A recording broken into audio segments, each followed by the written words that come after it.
Bonjour Laurent.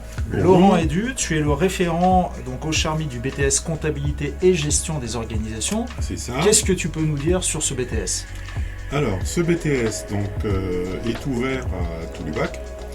Donc, c'est une formation qui se fait en 2 ans, en alternance, avec un rythme d'alternance de 1 semaine à l'école et 1 semaine au centre de formation. Les terrains d'accueil sont très variés, puisque nous avons aussi bien le secteur public que le secteur privé. Et dans le secteur privé, on peut partir de PME jusqu'à de grands groupes industriels et commerciaux. Nous avons également des associations qui peuvent être des terrains d'accueil intéressants. La diversité des publics s'explique par le fait que nous n'avons plus depuis des années le bac pro compta, donc maintenant les jeunes viennent avec des bacs généraux ou des bacs technologiques. Donc sans expérience particulière en comptabilité, et les entreprises les recrutent quand même parce qu'effectivement, il faut savoir que c'est un métier qui est en tension, il y a une grosse demande de la part des entreprises sur le marché, et c'est pas un mauvais choix que de choisir ce BTS. D'accord, alors j'ai entendu dire que ce BTS n'était pas facile. Est-ce que c'est vrai et en quoi il est compliqué et comment on peut faire pour qu'il soit plus simple?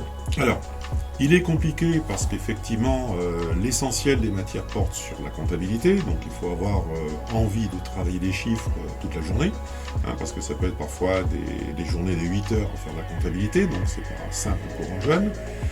C'est compliqué parce qu'il faut être très rigoureux dans son travail, persévérant, il faut savoir prendre des initiatives. C'est compliqué parce que les tuteurs exigent un rendu professionnel de la part des jeunes. Mais quand les jeunes ont compris le message et s'investissent dans cette formation, ils ont toutes les chances d'avoir ce diplôme.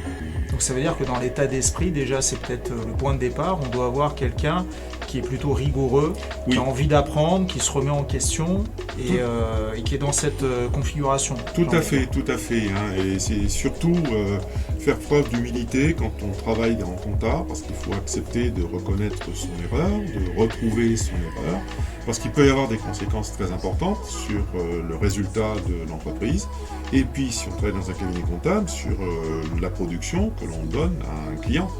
Il faut faire attention à ce travail, il faut être très attentif et précis dans son information. Donc le sens des responsabilités est très important. Très important, effectivement. Alors par contre, il y a des aspects très positifs, ça veut dire qu'il y a beaucoup d'entreprises, et même plus d'entreprises qui cherchent des jeunes sur ce BTS que de jeunes. Donc on a une vraie demande de la part des entreprises. Tout à fait, il y a une grosse demande de la part des entreprises.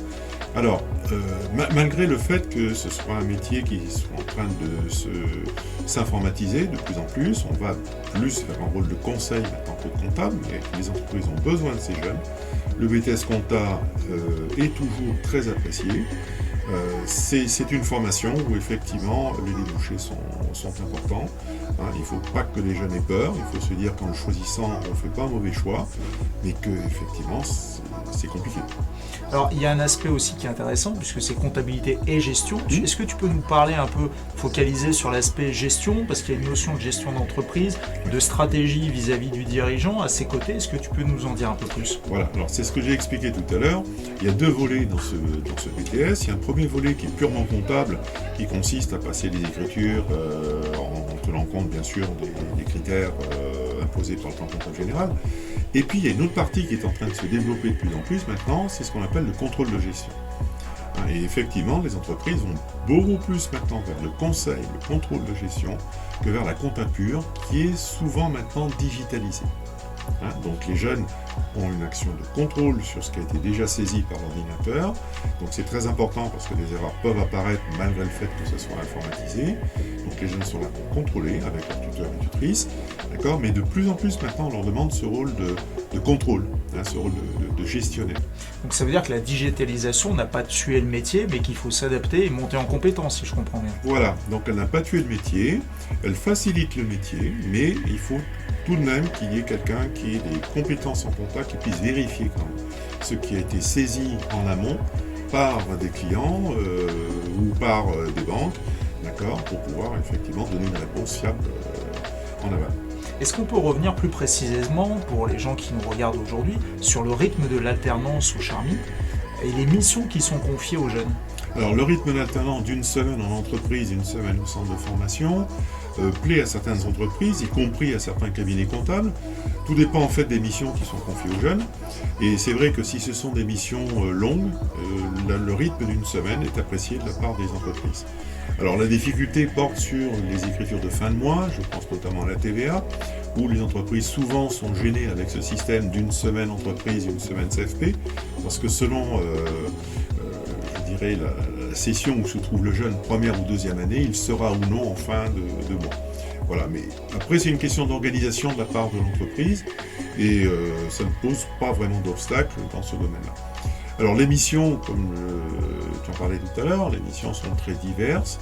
On peut partir sur des missions de base, la plupart du temps c'est ce qu'ils font tous quand ils intègrent l'entreprise, c'est de la saisie de documents, du pré-contrôle de documents, et ensuite selon la réactivité, la responsabilité du jeune, on peut aller jusqu'à la gestion de petits dossiers qui sont donnés par les tuteurs et tutrices aux alternants, ce qui gratifie leur travail, ce qui l'enrichit, et ce qui leur permet de voir autre chose que ce qu'ils ont fait depuis le début de leur formation. Pourquoi choisir les Charmy? Quels sont les plus? Les Charmy, parce que nous avons un réseau d'entreprises partenaires qui reviennent régulièrement nous solliciter tous les 2 ans.